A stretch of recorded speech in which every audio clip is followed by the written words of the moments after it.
السلام عليكم يا صديقي. احنا في منطقة كوم الشوافة في الاسكندرية. نتعب تصوير كل شيء في الكاتاكامب. النهارده في كوم الشوافة صورنا حاجات، شرحنا لكم حاجات، وجبنا حاجات اثبات دليل على كلامنا. ان شاء انتظرونا ان شاء الله.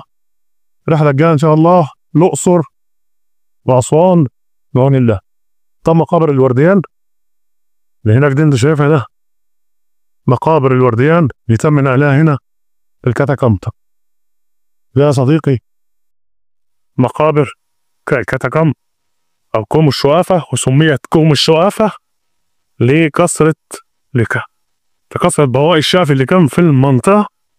وسميت أو كلمة الكاتاكامب هي كلمة أصولها رومانية، وتعني أن مقابر الرومانية تحت الأرض. ده اللي قدام حضرتك كده. طبعا صورنا حاجات كتير موجودة، احنا بس هنشوف المنطقة شوية صورها كده كلها. ده ناموس حجري اهو، ده صورناه لك برضه، ده ناموس حجرية، توابيت حجرية، ناموس حجري اهو، كله راجع لفترة الدولة الوسطى، مزيج ما بين اليونان والرومان بعقائد مصرية وطابع مصري قديم. ده بعض شكل التماثيل اللي موجودة داخل المنطقة هيت. وده المنطقة كلها كوم الشوافة. يا رب نكون قدرنا نوصل معلومة أو نثبت معلومة بسيطة أثناء التصوير أو أثناء تعليمنا. لو مش مشترك في القناة أو الصفحة، اشترك في القناة والصفحة واعمل لايك شير كومنت.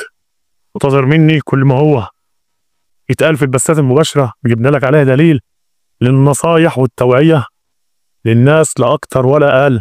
ترويج سياحة لبلدنا، ودي نصايح للناس من مخاطر التنقيب أو اللي بيجروا رجلك للوهم وللنصب وللشيء ده. فحاول تبعد عن الموضوع ده يا صديقي، لأن الموضوع ده حرفيا مش بسهولة زي ما انت فاهم كده، ولا بالساهل، ولا حد هيقدر يعمل لك حاجة. وكل اللي بيقول لك ان الموضوع يوم واثنين وساعة وربع ساعة والكلام ده كل ما هو الا جر رجل حضرتك، وحضرتك كده كده اصلا موهوم القصة دي كلها. فيبدأوا ينصبوا عليك ويجيبوا رجلك ويعملوا لك. احنا احمد سفاري، ودي صفحة زي الاشارات ما بتقول. السلام عليكم.